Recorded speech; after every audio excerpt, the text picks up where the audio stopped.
Hi, my name is Lieutenant Gary Asphalt, and welcome to a tour of Vondel's least interesting location, Kunstenaar District. Kunstenaar District takes place on the south side of Vondel, a rich, vibrant European city full of art and culture, none of which you'll see here. Let's just get right down to it. District is full of weird spawns, great parkour spots, lights that look like enemy soldiers if you have motion blur turned on, and rooftops that I thought for sure you'd be able to get on top of. In fact, despite the abundance of rooftop-based gameplay that Vondel features, this might actually be the flattest map in the game, with 0 spots that you can actually be directly on top of someone else.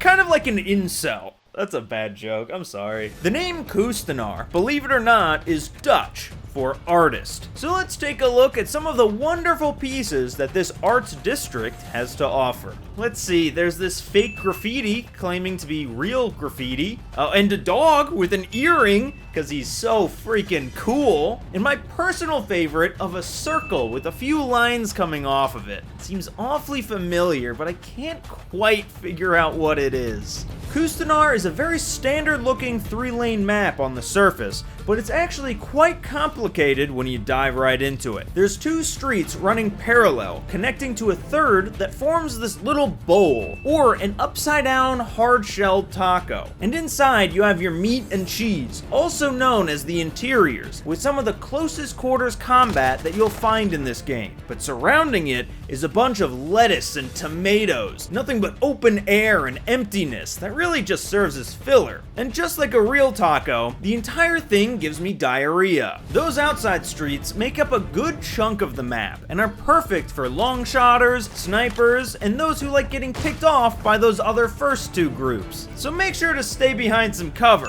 like these strategically placed stacks of plywood or trash cans. Man, why do these maps always take place on garbage day? Next to the western street is a canal that, yes, you can swim in.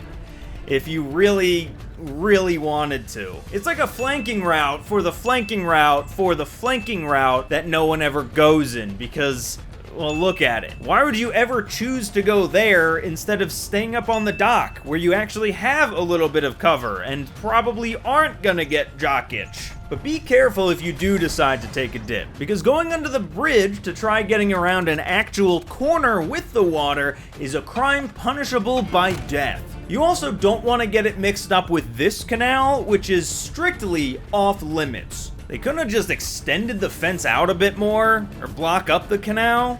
God, there's more opportunities to accidentally wander out of bounds than at a football game between a kindergarten and a school for the blind. Between the streets, you can make your way to the center plaza and see our really cool staircase. Check it out, it's like a crab or something. Now, usually when a map has one section that's roughly 2.5 Kevin Durant's above the other, it gives whoever has the high ground the advantage. But something about the sheer number of spots that enemies could be hiding down below, and the lack of cover up above actually completely flips it. So maybe be careful if you find yourself on top of the world. The rest of the plaza is more of the same open floor plan, with it acting as a roundabout for people coming to and from the streets and interiors around it.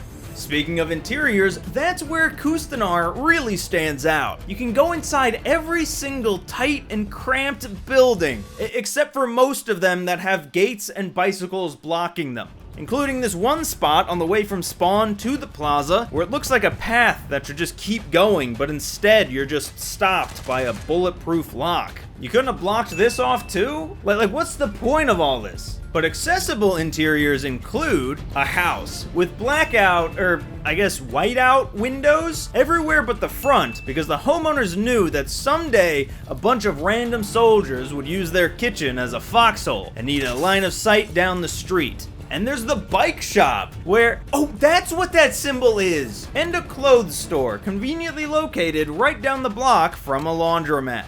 For a cutout of a map like Vondel, with such a wide variety of locations, like a stadium, zoo, castle, and university, it does seem a bit disappointing that they chose just another generic street to chuck into multiplayer like it's a table scrap. But you know, at least it plays well, and could that be enough?